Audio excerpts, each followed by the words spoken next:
Bonjour, bonsoir bien-aimé dans le Seigneur. Si une situation refuse que tu existes, mais qu'elle ne t'empêche pas de faire exister ton Dieu, laisse-moi t'annoncer cette bonne nouvelle en ce jour. Tu n'es pas en train d'écrire la dernière page de ton histoire, bien-aimé, mais c'est juste une période de la vie et non la fin de ta vie. Laisse-moi t'annoncer cette bonne nouvelle en ce jour. Les mauvaises nouvelles annoncent toujours les bonnes nouvelles. Les mauvaises périodes annoncent toujours les bonnes périodes, bien-aimé. Même si une situation refuse que tu existes, mais qu'elle ne t'empêche pas de faire exister ton Dieu. Je te le répète encore, laisse-moi te choquer. Même si une situation refuse que tu existes, mais qu'elle ne t'empêche pas de faire exister ton Dieu. Comme David dans la bataille contre Goliath, bien-aimé. Pendant 40 jours, le peuple d'Israël était dans la peur et regardait Goliath comme un obstacle. Mais bien-aimé, pour David, c'était un avantage. Pendant que le peuple d'Israël regardait Goliath comme un obstacle, tout comme ta situation, David voyait un avantage. Bien-aimé, regarde la réalité de cette situation, mais vois en vérité qui tu es et qui est ton Dieu. Que cette situation ne t'empêche pas, bien-aimé, de faire exister ton Dieu. Même si elle refuse que tu existes, mais qu'elle ne t'empêche pas de faire exister ton Dieu.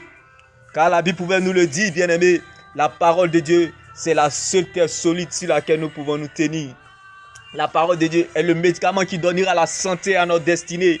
La parole de Dieu, bien-aimé, c'est le carburant de notre gloire. La parole de Dieu, parfois, nous n'avons aucune idée de l'endroit où la parole de Dieu nous mène, mais nous la laissons faire. Probablement, elle connaît la route mieux que nous. Car la parole de Dieu, c'est la seule prophétie qui ne rate jamais son but. Qu'elle t'attend à la tête, elle compte sur elle-même pour t'accompagner. Si c'est à cause de toi, tu perdras la bataille. Mais à cause d'elle, tu gagneras le combat. Bien-aimé, sur la route de la vie éternelle, sur la route de la vie éternelle, je peux tomber, je peux trébucher, même les yeux fermés, mais à cause de la parole de Dieu, je continuerai à aller vers la direction du ciel, car c'est là ma finalité. Bien-aimé, l'évangile de la prospérité qu'on t'a prêché, c'est une pile malédiction. L'évangile de la prospérité qu'on t'a prêché, bien-aimé, c'est un mensonge, car l'évangile de Jésus va t'emmener sur les sentiers où les gens vont se demander que tu n'es pas converti, que tu ne viens pas de Dieu, que, bien-aimé, tu n'es pas chrétien.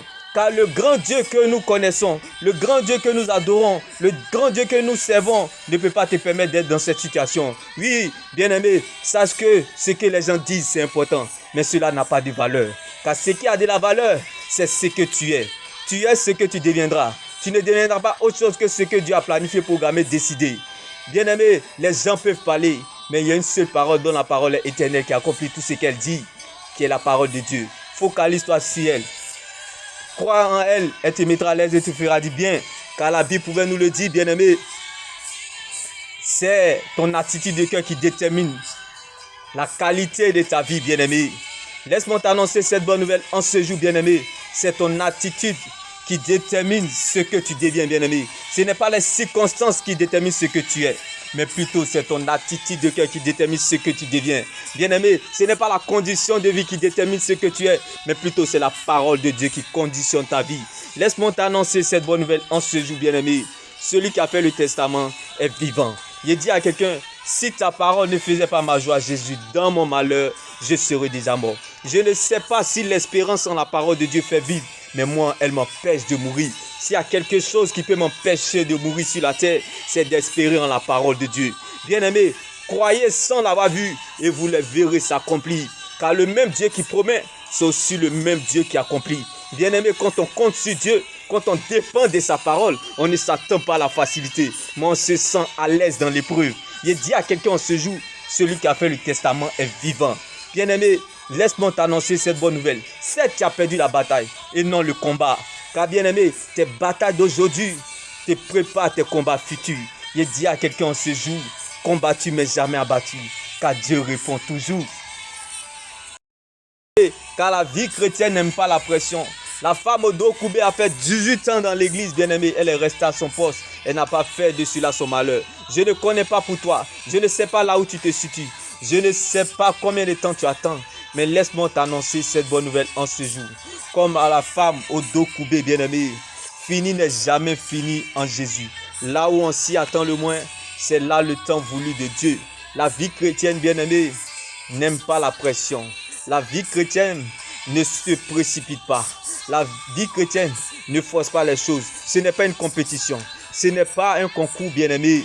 Laisse-moi t'annoncer cette bonne nouvelle en ce jour. La vie chrétienne, bien-aimé, n'est pas un concours. Bien-aimé, laisse-moi te choquer en ce jour. La vie chrétienne est une blessure, mais sa cicatrice est éternelle. Le début sucré, le milieu amer, mais la fin glorieuse. Et dis à quelqu'un en ce jour, celui qui a fait le testament est vivant. Crois en la parole, elle te mettra à l'aise et te fera du bien. Et dis à quelqu'un en ce jour, tu deviendras ce que tu es et non ce que tu traverses. Rien ni personne ne pourra empêcher à Dieu d'accomplir sa volonté dans ta vie. Car quand Dieu t'attend la tête, il compte sur lui-même pour t'accompagner. Quelle que soit la vieillesse de ta situation, bien-aimé, le capital vie de Dieu qui est en toi te rassurera. Coûte que coûte, jusqu'au bout, tu y arriveras. Bien-aimé, à cause du capital vie de Dieu qui est en toi. Bien-aimé, la vie de Dieu qui est en toi est trop importante pour qu'une flèche se tire. Oui, bien-aimé. Le chameau, lorsqu'il traverse le désert, il part, il revient, le désert ne le tue pas. Bien-aimé, combien l'Éternel, son amour pour toi, bien-aimé. Tu as dit, prie à ses yeux, bien-aimé. Dieu n'a pas peur de mettre sa sainte main dans cette boue, de souiller ses mains pour te prendre parce que tu as dit la balle à ses yeux. Parce que tu as dit, prie à ses yeux, bien-aimé. Il dit à quelqu'un en ce jour, bien-aimé, Dieu t'aidera parce qu'il t'a vu comme Daniel dans la fosse au lion. Dieu t'aidera parce qu'il t'a vu comme Jonas dans le vent du poisson. Dieu t'aidera parce qu'il t'a vu, bien-aimé, comme Lazare dans la tombe. Dieu t'aidera, bien-aimé, parce qu'il t'a vu comme Abednego, Shadrach, Meshach dans la fournaise de feu. Dieu t'aidera parce qu'il t'a vu comme Joseph en prison en Égypte. Dieu t'aidera parce qu'il t'a vu comme David dans la vallée. Car David était dans la solitude, mais l'adoration n'était pas isolée. Bien-aimé, c'est dans l'adoration que se découvre la profondeur de ta victoire. Qu'il en soit ainsi, demain béni.